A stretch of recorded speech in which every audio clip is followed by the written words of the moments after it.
Since indoor season's here, I figured we'd be talking about some indoor arrows today. So I'm going to give you the breakdown of my experience firsthand of shooting many different styles of arrows. I've shot all of these indoors, and some arrows that I've got on the shelf behind me that I haven't shot that I want to talk about, in addition to some of the new stuff that's out there that you might want to try this year.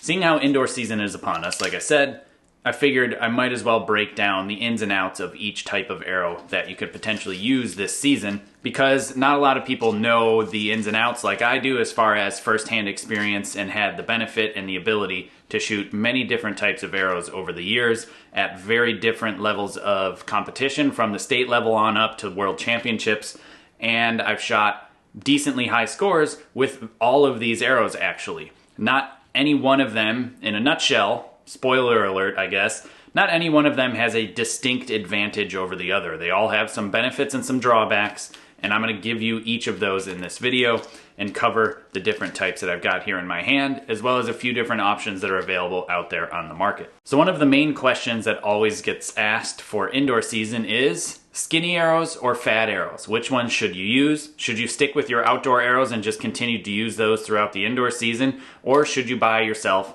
some aluminums, some carbons, or some line cutters to gain more points, potentially, over these arrows here? Now, that is an individual question that you need to answer. Why are you shooting indoors? Are you doing indoors to keep up your training and maintenance and strength and the competition, keeping that fresh and competing specifically just because of that, and your main goal is outdoor? Stick with your outdoor arrows. Don't even bother ever trying fat arrows, and just run with these, because you're really not going to see a huge benefit, especially if your main goal is to not necessarily go out and win absolutely every indoor event you're going for. And again, the main deal is just to maintain strength through indoor season for outdoor season. Just shoot your outdoor arrows and end this video. That's really what I would best recommend for you, because it's not necessary to do anything else outside of that if indoors isn't your goal. Now, if you're from where I grew up, like Western New York, where indoor season is the primary amount of shooting you actually do because you're inside all the time, because there's snow on the ground from Halloween through March. So yeah, you're stuck indoors for long periods of time. So would you shoot indoor arrows or fat arrows more in particular to gain more points? Now, before I get into all of the different types of arrows and the pros and cons of each, the main benefit potentially for fatter arrows indoors is all you need to do is touch the next highest scoring ring in order to gain that next point. So if you have a 9-10 liner and you're just touching the 10 line, well, you get 10 points instead of 9 points, and you can touch more lines in theory with these fat arrows compared to these skinny arrows. More surface area, bigger outside diameter, more chance to touch those lines. Makes sense. But potentially, they aren't as forgiving, and there's a few reasons why. Now, this is coming from a finger shooter standpoint as to the benefits and the drawbacks of each type of, overview of a skinny arrow versus a fat arrow. If you're going from an X10 to a fat arrow, you lose a lot of the softness in the back half of the arrow, the weakness of the spine in the back half of the arrow, which takes out a lot of inconsistencies in your finger release. So that's why an X10 actually excels over a standard parallel shaft arrow in my experience, and I've seen it firsthand and proved that to myself several times during testing with different types of parallel shaft micro diameter arrows when compared head to head with the X10. So when you take that for the aluminum style arrows, there is no taper in the back generally, and same thing with carbon arrows as far as weakness in the back, being weaker in the back half to take away those inconsistencies. So in theory, if you make a mistake with these two type of arrows, this arrow, the fat arrow, would move further from the center than this arrow because of that whole forgiveness thing as far as the release is concerned. But you can gain more points potentially by catching those lines when you make a mistake, or when it's just not well placed as far as the shot placement's concerned, and you may gain more points here. It's really hard, and it's not really an apples to apples comparison. It's like a 6 of one, half a dozen the other comparison, where it's basically kind of the same. Now I'm talking specifically about X10s. If you were not shooting X10s and you were shooting ACEs, You see a little bit of that benefit with the ACE because it is weaker in the back, but not as much as the X10 in my experience. So if you're shooting or going from a parallel shaft micro diameter arrow and you pick yourself up a fat set of arrows, you may actually see some potential benefit there, especially if the mass weight of the arrow is the same. Why I'm saying the mass weight of the arrow in addition to the stiffness in the back half is this. A lighter arrow will come out of the bow much faster and spend less time in the bow, and therefore allowing less effect on the movement of the shot, potentially while the arrow's still in the bow, compared to a slow arrow that is heavier and requires a lot more time for it to come out of the bow. So there's a benefit and a drawback there as well, maybe leaning towards more of a carbon arrow with a lighter point to maintain that high speed out of the bow, and thus eliminating that type of negative drawback on the fat parallel shaft arrow. So that's a brief 10,000 foot overview of the main principles and the main benefits and drawbacks between the two styles. So I'm gonna go from skinniest to fattest as far as arrows are concerned behind me here and discuss with you my experience of these and what I thought about them. So I've shot X10s indoors many times. I've not actually shot them at probably any tournaments themselves, because what I find is I shoot a lot higher scores with the X10s, meaning if I'm shooting like, say, a 30 arrow round on a 40 centimeter face, shooting outer 10 ring scoring and counting X's, I can shoot, when I'm on top of my game, well into the 295s and above with these X10s, and I'll pop some 298s, 299s, maybe even 297s from time to time, but my X count is dramatically higher, in the teens, if not higher than that, into the low 20s out of 30 arrows, shooting lots and lots of X's. Meaning this arrow just is far superior when it comes to actual precision, it seems, but when I make a mistake, I have really punishing results. I can shoot 8s pretty easily with these if I don't shoot them right, and if I'm just a little bit off, I may shoot 9s instead of catching 10s with the fat arrows behind me. And so I find that when you're on your game, the X10 is phenomenal indoors and it will just absolutely shoot lights out. But if you're like me and tournament nerves mount, you get a little bit nervous and push comes to shove, you want a little bit of potential forgiveness as far as grabbing lines are concerned, or at least not seeing necessarily so much drop off and plummeting when you're really off, because if you're really off with the X10, you're really not going to score well. Like, you can easily shoot into the 280s. In my experience, from my point of view, I could easily shoot into the 280s when I was really off. But if I was really off with the aluminum arrows or the fatter arrows, I feel like I could still stay in the 290s.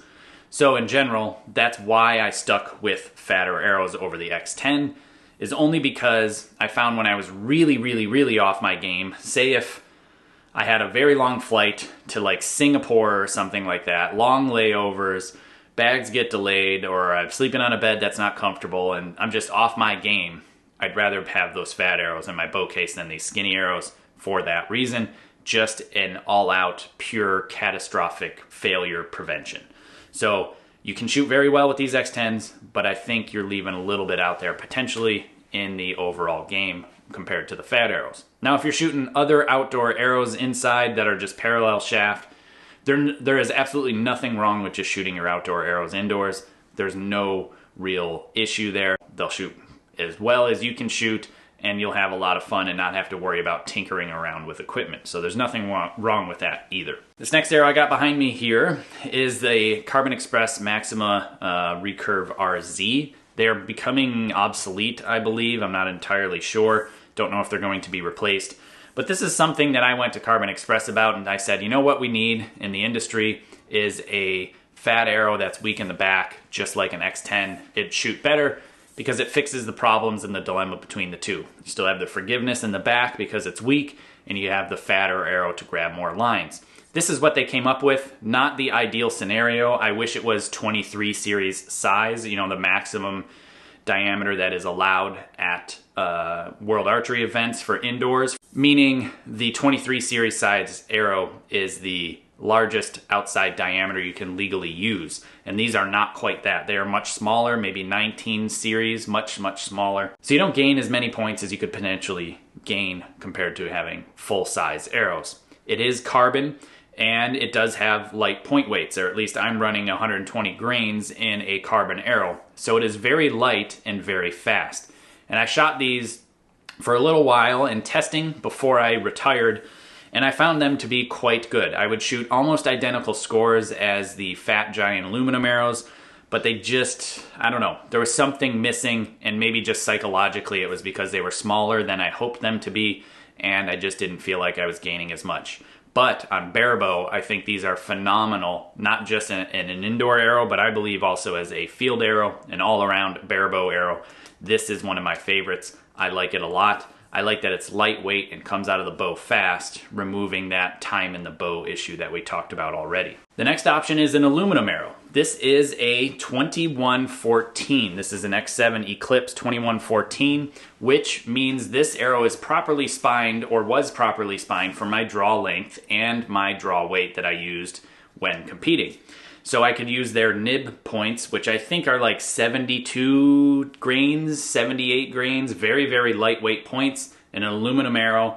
These happen to have some vanes that I put on them, but they're overall a lightweight arrow, and they actually are faster out of my bow than my X10 because the mass weight is actually less.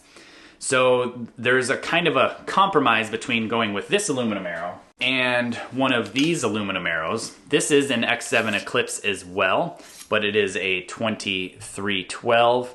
And then this is an X23, which is the same arrow, just a slightly different finish on it. I don't think they're actually any different.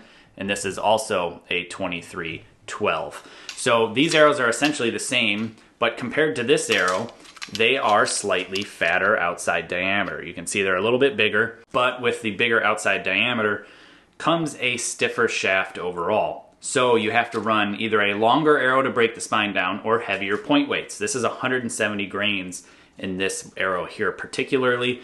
And what that does is it adds more mass, also the more mass of the shaft itself, and it just dramatically slows down the shot when comparing these two arrows side by side. So way slower out of the bow for the fatter arrow, the stiffer arrow with the heavier point, and way faster out of the bow with this light arrow. So, you know, potentially I have more drawback with this heavier, fatter arrow due to time in the bow, but maybe gain a little bit back because of outside diameter. It's a juggling match to decide which you like. Luckily, these aluminum arrows are very cheap. I think well, at least they used to be very cheap. They were sub $100 for a dozen for the shafts and components, and that's a lot cheaper compared to X10s for sure. So my preference between the two, I'm not sure. I shot the 2114s fairly well at Vegas one year, and I liked them. I've also shot really well with 23s as well, 2312 specifically, with heavier points cut to the correct length. And do I see a benefit or a drawback between the two? I don't think so. I don't really have much to comment on that exact subject, but I do believe that if you like the speed of the outdoor arrows because they're lighter, go with a properly spined X7 Eclipse or similar type of carbon arrow if it's fatter, because you'll like that continued feel of the bow. If you want maximum size, obviously you got to go to 2312-ish, 2315 if you're shooting really, really high draw weights or a really long draw length. But I'd stick with the 2312 if you can, and just run heavier point weights or potentially a slightly longer arrow to break that spine down so it still flies properly inside. Now once you get to the fat arrows, you'll talk about vane selection. I'd always just go with a feather. Lightweight, they bend out of the way when they hit the bow for clearance reasons, and it's really not a problem. I was just playing with these to see if I could get the arrow to spin more, and it did. Didn't necessarily make my scores go up because they weigh so much compared to feathers. Now you can buy feathers off the shelf, or you can burn them like I do on this one, and I have a video on how to burn feathers. I'll put links in the description below and a card at the top up there in case you're interested in checking that out anyway. But this is one of the vanes or the feathers that I've burnt for competition that I like to use when I was competing. So just fun thing to do. One arrow I don't have here that I think is new and needs to be discussed about, of course, is the RX23. Now, it is an aluminum arrow, just like these X23s, and it essentially looks very, very similar, except it has blue cresting. The main difference about that arrow, besides the blue cresting, is that it's supposed to be weaker in the back, which makes that arrow a hybrid, much like the Maxima Recurve RZ. Would I shoot that arrow? Probably. I would absolutely try it and see how it goes when compared to these. I've shot these 2312s very well and shot them regularly over the years, but the main thing that I didn't like about them is potentially that forgiveness loss. So they do have the RX23s, which there's only one that's technically a 23, so it's kind of a pet peeve of mine that they call it a 23 because the other two are 21 and 22 series. So they're still not all true maximum outside diameter arrows at all spines, which I wish they were. But I guess you have benefits and drawbacks to each arrow. So those RX23s, Brady shot extremely well with them this past year in Vegas. I believe he shot a 900, which is phenomenally impressive. And you know, I think that there is some potential benefit there as long as the tolerances from arrow to arrow are high and are there. I just don't know how they make those arrows. I know that they put an arrow inside of an arrow, or at least I think they do, and they bond them together. At least that's what my prototypes that I have originally on me in the cabinet, they're marked experimental arrows, so I don't know if those were the actual arrows that they were working on. But they were pretty neat, and it's a very cool idea. I'm optimistic about that arrow and its chance to shoot very high scores, and it's one of those arrows that I have on my list that I want to get my hands on so I can do some testing on and give you guys some feedback. If I was shooting recurve and shooting an aluminum arrow, that's probably the arrow I'd pick. I might even try them for barebow, although I might stick with the all carbon fat arrow for barebow just to keep the speeds as high as possible. Now, kind of filling the gap there between the two are these all carbon shafts. These are Easton Super Drive 23s. They are in a 475 spine, which is actually weaker compared to a 2312 aluminum arrow, somewhere in the neighborhood of a 430 spine, I believe. So that's a big difference. And I could actually shoot these with probably 100 and 120 grain points at the very most out of my recurve normal length, because I shoot a 410 spine X10. And I would probably like these arrows a lot. These are a lot better than what the Fat Boys used to be. So I used to shoot Fat Boys inside too, but the tolerances were not good on those arrows. They weren't very straight, and the spine tolerances weren't very good.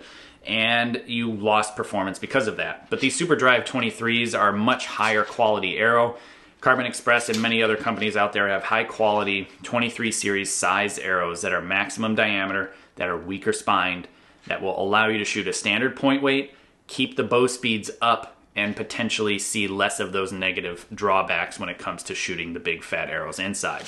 So it's something I want to play with, and it's something I actually want to play with on barebow specifically, because barebow, I believe, more so than recurve, is more critical when it comes to mistakes, especially indoors, especially if you're crawling a fair amount like I do, because I just don't back my bow weight down. And the light arrows really helps. It gets the arrow out of the bow even faster. And if you're a novice, that might be the #1 reason to choose a lightweight arrow indoors, is to get it out of the bow faster, give yourself less time to make a mistake. Now on the absolute most extreme end of the spectrum is this Tomahawk cruise missile here, the X27, which is a 27 series sized arrow, 2712. This is a maximum sized arrow that you could possibly shoot at any NFAA event, including Vegas, and you can shoot this out of your recurve if you wanted to. And I have, actually. And I've shot quite well with these arrows at Vegas. When I won Vegas, I was shooting full length 2712s, full length, 36.5 inches with 325 grain points. And the reason that I did that is because the arrows are so stiff. They're like 240 spine, I believe. Super, super stiff. So I needed them super long and a super heavy point to break the spine down to get the arrow to fly well. And it was like akin to shooting a slug out of a shotgun. You shoot and you feel the bow push into your arm and recoil and then launch the arrow. Literally, I could feel the arrow leaving the bow. It took so much time. But I did win Vegas with them one year. And I've also shot a 299 at Vegas with them as well. Really trying to chase that 300 mark and hit it, but I just missed it on like the 7th or 8th end, and I had a dip bang and missed out on that 300. But I like them. but they are very finicky because they're so heavy and so slow. You gotta have a rock solid bow arm, but you can shoot them. Now there are benefits as well to shooting a carbon version of this style arrow. They make a Super Drive 27. Other companies make 27s as well, 27 series size type carbon fiber shafts that you can shoot out of your bows.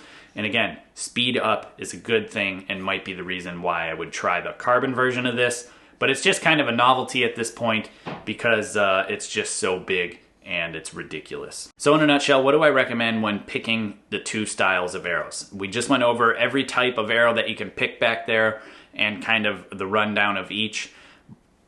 But basically, if you're sticking with outdoor season and you're just shooting indoors because there's no other options, but your main deal is outdoor, pick a skinny arrow, stick with your outdoor arrows and call it a day.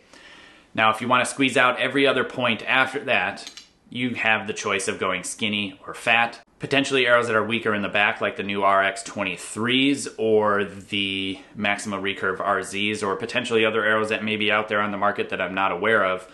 Those kind of fill a void in the middle between the two styles here of getting the finger forgiveness of weaker in the back, yet the bigger outside diameter grab more points. Now, when you're going for large outside diameter, your choice is to go between aluminum, which is tried and true, ultra durable, and very easy to shoot, compared to an all-carbon arrow, which don't have nearly as good of spine and spec tolerances as the aluminum arrow does in my experience.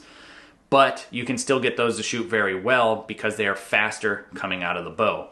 And that's probably one of the main things that I would recommend is, do you need an arrow to maintain its speed out of the bow, meaning come out of the bow really, really fast, so it eliminates the potential mistakes that you make, meaning your bow arm moving upon the shot release or something else going on before the arrow clears the bow. And if you do, then absolutely go with a lightweight, potentially even just your outdoor arrows, but a lightweight carbon arrow with a light 100 grain point or less to keep that velocity up so it spends less time in the bow and you can influence it less and make mistakes less, hopefully, and shoot higher scores. So that was really the goal of the video, is to just kind of give you the overall perspective as to which arrow you can pick, pros and cons to each, and hopefully just inform you better so you can make a better, more informed choice.